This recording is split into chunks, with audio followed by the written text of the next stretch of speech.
Buen y bendecido día. Para dar continuidad a esta unidad número 2, con esta sesión vamos a dar paso al tema número 6 que comprende el sistema tributario. Y para ello es necesario iniciar con una noción fundamental de lo que es el sistema tributario. Autores como Héctor Villegas señalan que el sistema tributario comprende el conjunto de tributos vigentes en un país. No obstante, esta noción es un tanto reducida o un tanto genérica, puesto que solo se hace referencia a el conjunto de tributos, pero no incluye el tratadista lo concerniente a la organización administrativa ni técnica. Y tomando en cuenta estos dos extremos, nosotros deberíamos indicar que el sistema tributario comprende el conjunto de normas jurídicas, así como organismos y organización técnica que se ha creado en un momento determinado para regular la materia tributaria e impositiva de un país. Y para ello vamos a explicar cada uno de estos elementos. Cuando se hace referencia a la organización legal en materia del sistema tributario, estamos refiriéndonos fundamentalmente al conjunto de normas jurídicas que el Estado ha creado para, en principio, regular cada uno de los tributos. Vale decir, todas las leyes, los decretos con rango y fuerza de ley, así como los reglamentos y, por supuesto, las providencias administrativas, que en un momento determinado están vigentes dentro del país. Y es importante señalar que cada uno de estos elementos o conjuntos de normas jurídicas deben estar vigentes, porque es uno de los principios indispensables en materia tributaria. Debido a que puede ocurrir que el día de hoy esté vigente el Código Orgánico Tributario del año 2020, pero no sabemos si dentro de 2 o 3 meses el mismo pueda estar vigente, porque se pueda derogar por otro Código Orgánico Tributario. Y en consecuencia, es necesario que en esa organización legal se tome en cuenta la vigencia de ese instrumento normativo. Ahora bien, en cuanto a la organización administrativa, es importante destacar que el Estado crea un sinnúmero de organismos para poder aplicar las leyes, es decir, la organización legal, pero a su vez crea ese conjunto de organismos administrativos para de una u otra manera hacer la verificación, la fiscalización y generar la recaudación impositiva. Y esto puede establecerse a través de los niveles nacional, estatal y municipal. A través del nivel nacional, nosotros vamos a conseguir el Servicio Nacional de Administración Aduanera y Tributaria, que fue creado a partir del año 1994 y que con el mismo el Estado venezolano ejerce su poder tributario o potestad tributaria a nivel nacional, ya que este Servicio Nacional Integrado de Administración Aduanera y Tributaria se encarga de verificar, controlar y recaudar toda la materia impositiva y también aduanera a nivel nacional.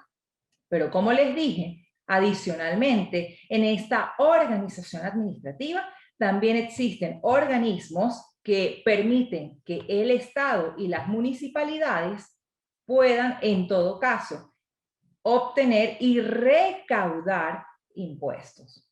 Es importante en este punto señalar que la misma Carta Magna, es decir, nuestra Constitución, dispone esa potestad tributaria tanto para los estados como para los municipios. Y en función de ello, cada uno va a contar con una serie de organismos administrativos para la recaudación de sus impuestos. En este punto es necesario indicar que en el caso de los estados es muy poca la actividad que se hace por esta vía.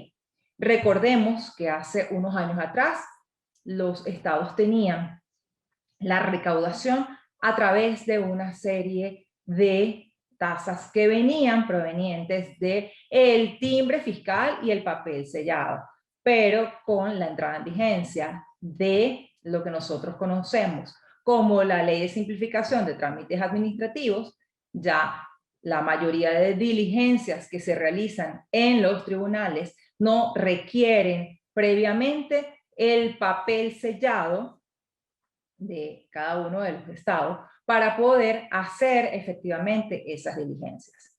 Y en cuanto a esa organización administrativa a nivel municipal, existen también los organismos que crea el municipio, que son muy similares a el Servicio Nacional de Integración Aduanera y Tributaria, que permiten en todo caso ejercer esa potestad tributaria que tienen los municipios. Y por ello es que nosotros observamos que en materia municipal, los municipios como unidad primaria del Estado tienen a su cargo la recaudación de una serie de impuestos, tasas y contribuciones. Por ejemplo, el caso de el impuesto sobre predios rurales o sobre inmuebles urbanos o las tasas que en un momento determinado pueda aplicar a algún municipio. Y en cuanto a la organización técnica, allí estaríamos haciendo referencia de manera puntual a cada uno de los procedimientos que los sistemas, es decir, los organismos o las organizaciones administrativas aplican para poder hacer esa recaudación tributaria. Ahora bien, la Constitución de la República Bolivariana de Venezuela establece en el artículo 316 lo siguiente: el sistema financiero venezolano procurará la justa distribución de las cargas públicas según la capacidad contributiva de los contribuyentes, de acuerdo a una serie de principios. Lo que quiere decir que el sistema tributario venezolano está fundamentado en esa justa distribución que vamos a tener que realizar todos y cada uno de los venezolanos, es decir, de los ciudadanos que están viviendo en este momento dentro del país. ¿Para qué? Para ayudar a la satisfacción del gasto público.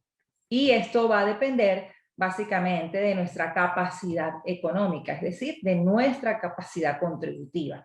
Y todo ello en función de una serie de principios que vamos a analizar a continuación. Los principios básicamente son un conjunto de directrices que se han implementado para regular alguna situación. Y en el caso del sistema tributario, los principios van a ser el conjunto de frenos y contrafrenos que el mismo Estado ha creado para establecer tanto para el Poder Ejecutivo, el Poder Legislativo y el Poder Judicial una serie de frenos y contrafrenos. Por ejemplo, para el Poder Ejecutivo, puesto que él es el que tiene fundamentalmente la posibilidad de recaudar la materia impositiva. Y en este caso, el Estado no puede de ninguna manera incrementar o imponer una serie de tributos que no estén previstos en la ley.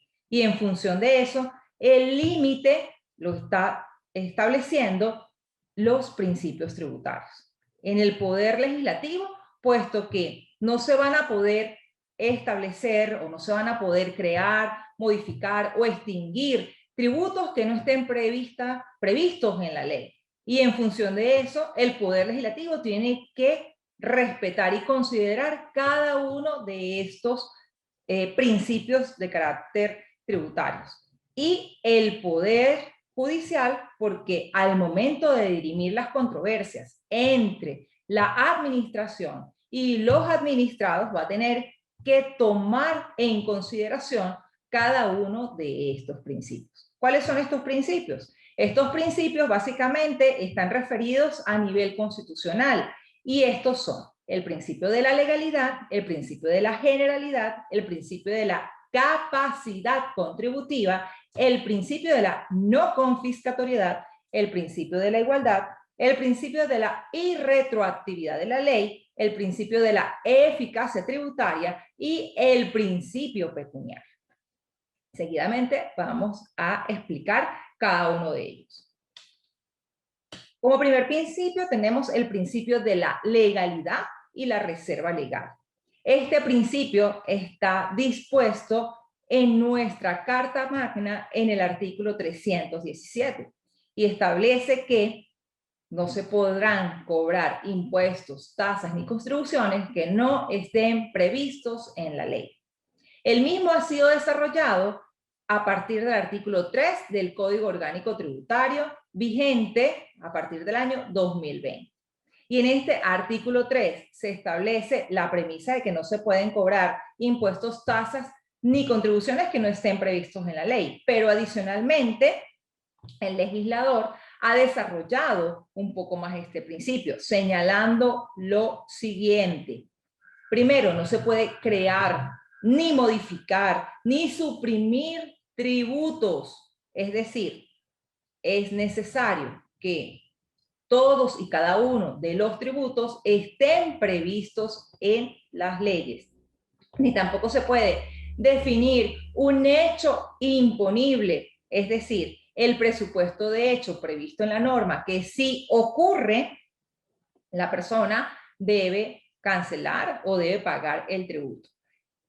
Ni tampoco se va a poder fijar alícuota del tributo, ni la base de cálculo, ni tampoco indicar sujetos pasivos que no estén dispuestos en las leyes generales.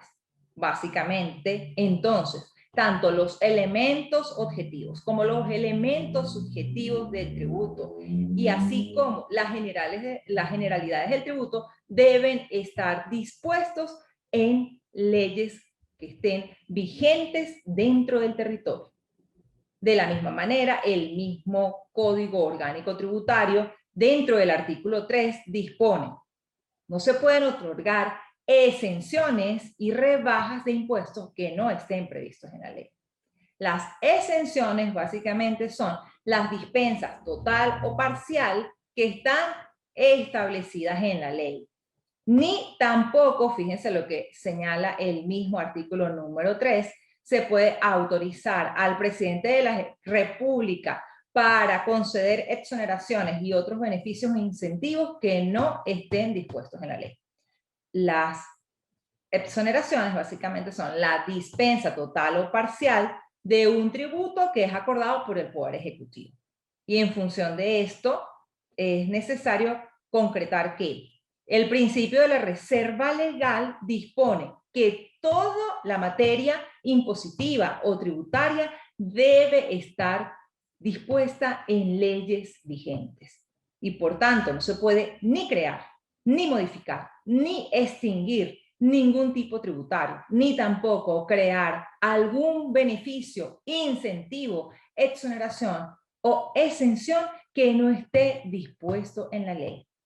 Y en función de esto, es necesario considerar que este principio del derecho tributario lo que va a generar es la supremacía de la Constitución y la ley. Y esto va a conllevar a una protección especialísima del derecho de propiedad que tiene el administrado contribuyente frente al poder tributario o la potestad tributaria que tiene el Estado. Seguidamente, vamos a conseguir el principio de la generalidad. El principio de la generalidad está previsto en el artículo 133 de nuestra Carta Magna, el cual establece que todos estamos obligados a coadyuvar a los gastos públicos. Es decir, este principio dispone que no hay de ninguna manera alguna persona que esté excepcionada del pago de impuestos, ni de tasas, ni de contribuciones. El límite de este principio tributario está establecido en la figura de la exoneración, así como de la figura de la exención. Dijimos en principio que todos estamos obligados, pero puede ocurrir en un momento determinado que algunas personas queden o bien exoneradas o bien queden exentas del pago de un tipo impositivo. Ya dijimos que la exoneración básicamente es la dispensa total o parcial que puede decretar el Poder Ejecutivo. Y ejemplo de esto lo vamos a conseguir con el decreto dictado por el Ejecutivo Nacional el día 18 de enero del 2021, en el que se establece que aquellas personas naturales que estuvieron residentes en Venezuela y obtuvieron un enriquecimiento patrimonial durante el ejercicio fiscal 2020, que no excediera a los 5 salarios, iban a ser exonerados por ese monto. Imaginemos que nosotros tenemos una persona natural que está haciendo su declaración para este ejercicio. Entonces, la persona obtuvo más de 5 salarios como enriquecimiento. Entonces, la persona va a quedar exonerada solo por esos 5 salarios mensuales que obtuvo, pero lo remanente, es decir, el diferencial, sí debe ser, obviamente, declarado y debe ser pagado.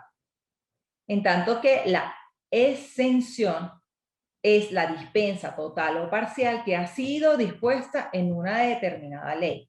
Y si seguimos el ejemplo del impuesto sobre la renta, vamos a conseguir en la misma ley del impuesto sobre la renta algunas exenciones, como por ejemplo, las personas jubiladas o las personas pensionadas están exentas del pago del impuesto sobre la renta, siempre y cuando su enriquecimiento provenga de los salarios obtenidos por ese concepto.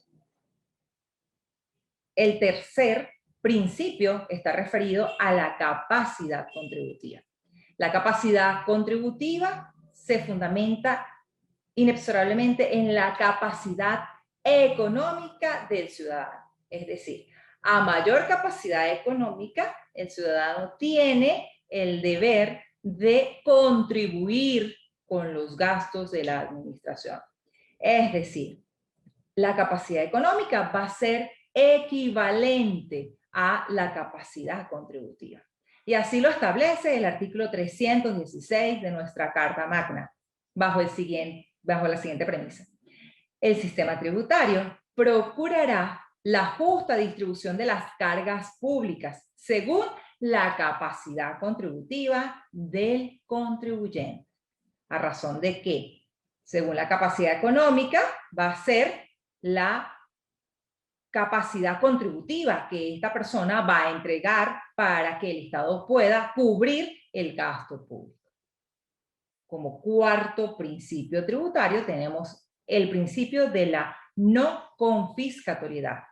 Este principio se fundamenta en el artículo 317 de nuestra Carta Magna, en el que se establece que el sistema tributario no va a poder confiscar bienes de los administrados o de los ciudadanos obligados. Y esto en función de que en el mismo texto de la Constitución se establece en el artículo 116 cuáles son los supuestos para que el Estado pueda realizar confiscación de bienes. Y dentro de estos están aquellas actuaciones que hayan generado básicamente un delito cometido contra el erario o el patrimonio público. Y de la misma manera, el mismo artículo 116 establece que va a ocurrir confiscación de bienes cuando una persona haya obtenido algún bien objeto de alguna actividad comercial o alguna actividad financiera, pero que sea el producto del tráfico de sustancias estupefacientes y psicotrópicas. Entonces, véase que en ningún momento hace referencia este artículo 116 a el pago de impuestos. Y en función de esto es que debemos señalar que de forma concordante el artículo 317 y el artículo 116 no establecen que el principio del derecho tributario está basado en la no confiscatoriedad. Es decir, no es posible que el poder del Estado, el poder de imperio del Estado, pueda ejercer o constreñir a través de la confiscación de bienes el pago de algún tributo. Como quinto principio tenemos el principio de la justicia tributaria, o también conocido por la doctrina como la equidad. Esto está previsto en el artículo 316 de nuestra Carta Magna. Recordemos la premisa de la justicia, que dice que es dar a cada quien lo que le corresponde.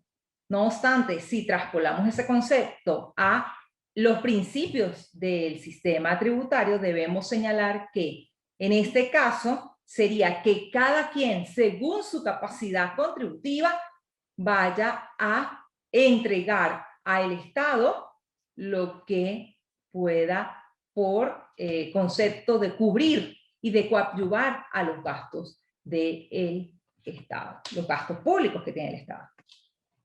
Luego tenemos como sexto principio el principio de la igualdad tributaria. Este principio emerge básicamente del artículo 24 de nuestra Carta Magna, la cual dispone que no se puede dar ningún tratamiento preferencial o distintivo para ciertas personas. Lo que quiere decir que si una persona está básicamente en una situación que genere un hecho imponible, esa persona debe inexorablemente que pagar impuestos. Es decir, no hay una posibilidad para que algún ciudadano quede excluido del pago del impuesto, salvo que, recordemos, la persona entre dentro de los postulados, o bien de las exoneraciones, o bien de las exenciones. Pero en principio todos estamos obligados al pago de los impuestos, de las tasas y de las contribuciones. Como séptimo principio tenemos el principio de la irretroactividad de la ley. Este principio está dispuesto en el texto del artículo 317 de nuestra Constitución. Establece: toda ley tributaria fijará su lapso de entrada en vigencia. Es decir, este principio supone que al momento de entrar en vigencia la ley, desde ese mismo momento se va a aplicar la ley tributaria. Porque partimos de la frase, el tiempo rige el acto.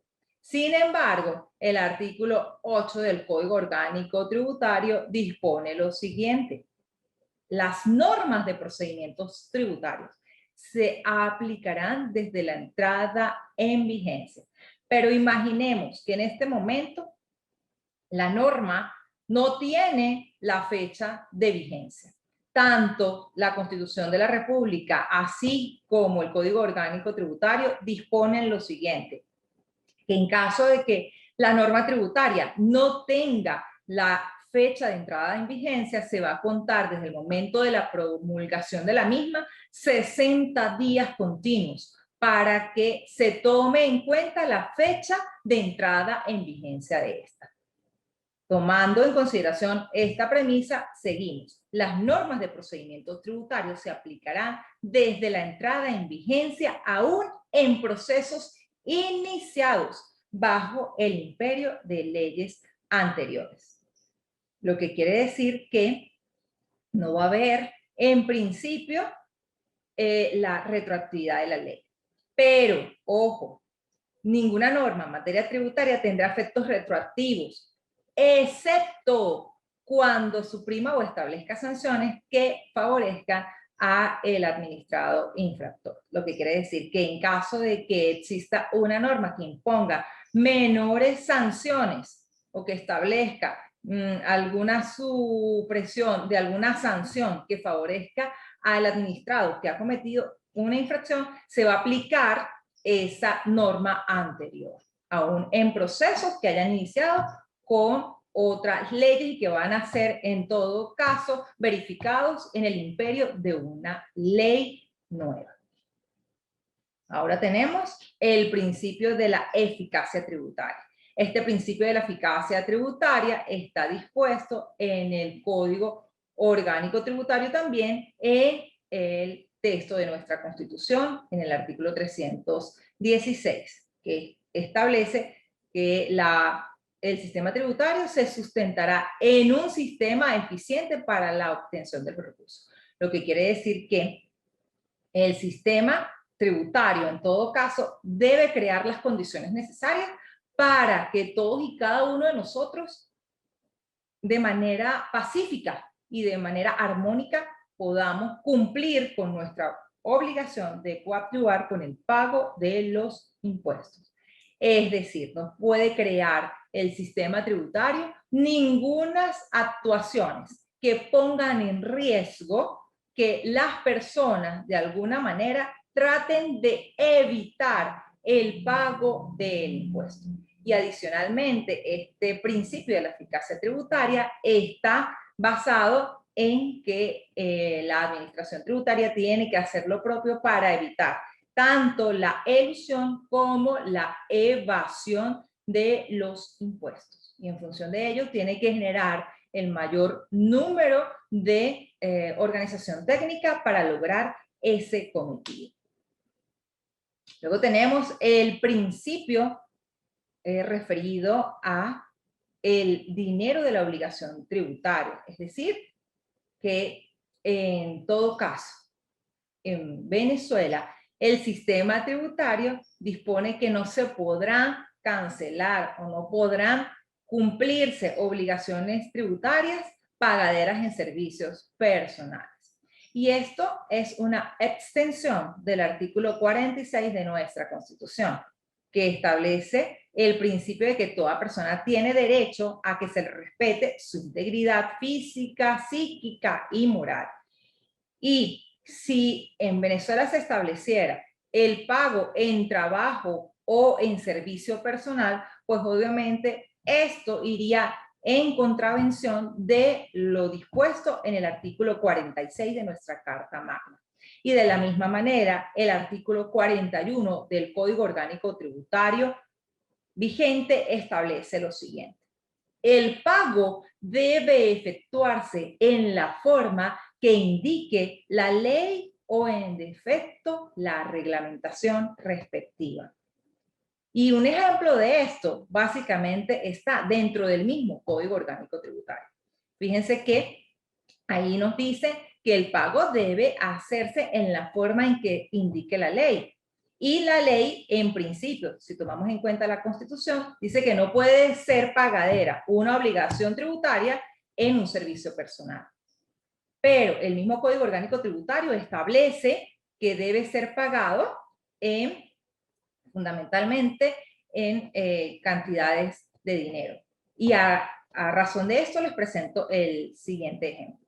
En el Código Orgánico Tributario se establece como deber fiscal que todos nosotros como contribuyentes estemos inscritos en los registros que al efecto lleva la administración tributaria.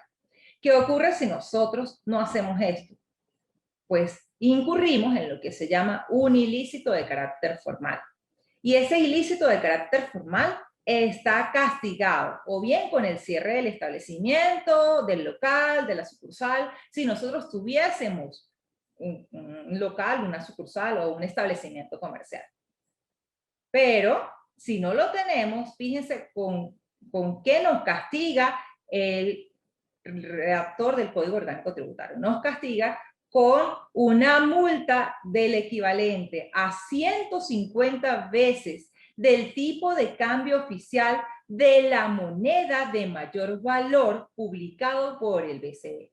Y esto se traduce en otros términos es que el pago se tiene que hacer en moneda de curso legal, pero para evitar la devaluación, el mismo redactor de este instrumento ha dispuesto que se va a considerar el tipo de cambio de mayor valor que ha sido publicado por el Banco Central de Venezuela para que así la administración tributaria, básicamente el Estado venezolano, no se vea afectado producto de la espiral inflacionaria que afronta Venezuela en este momento.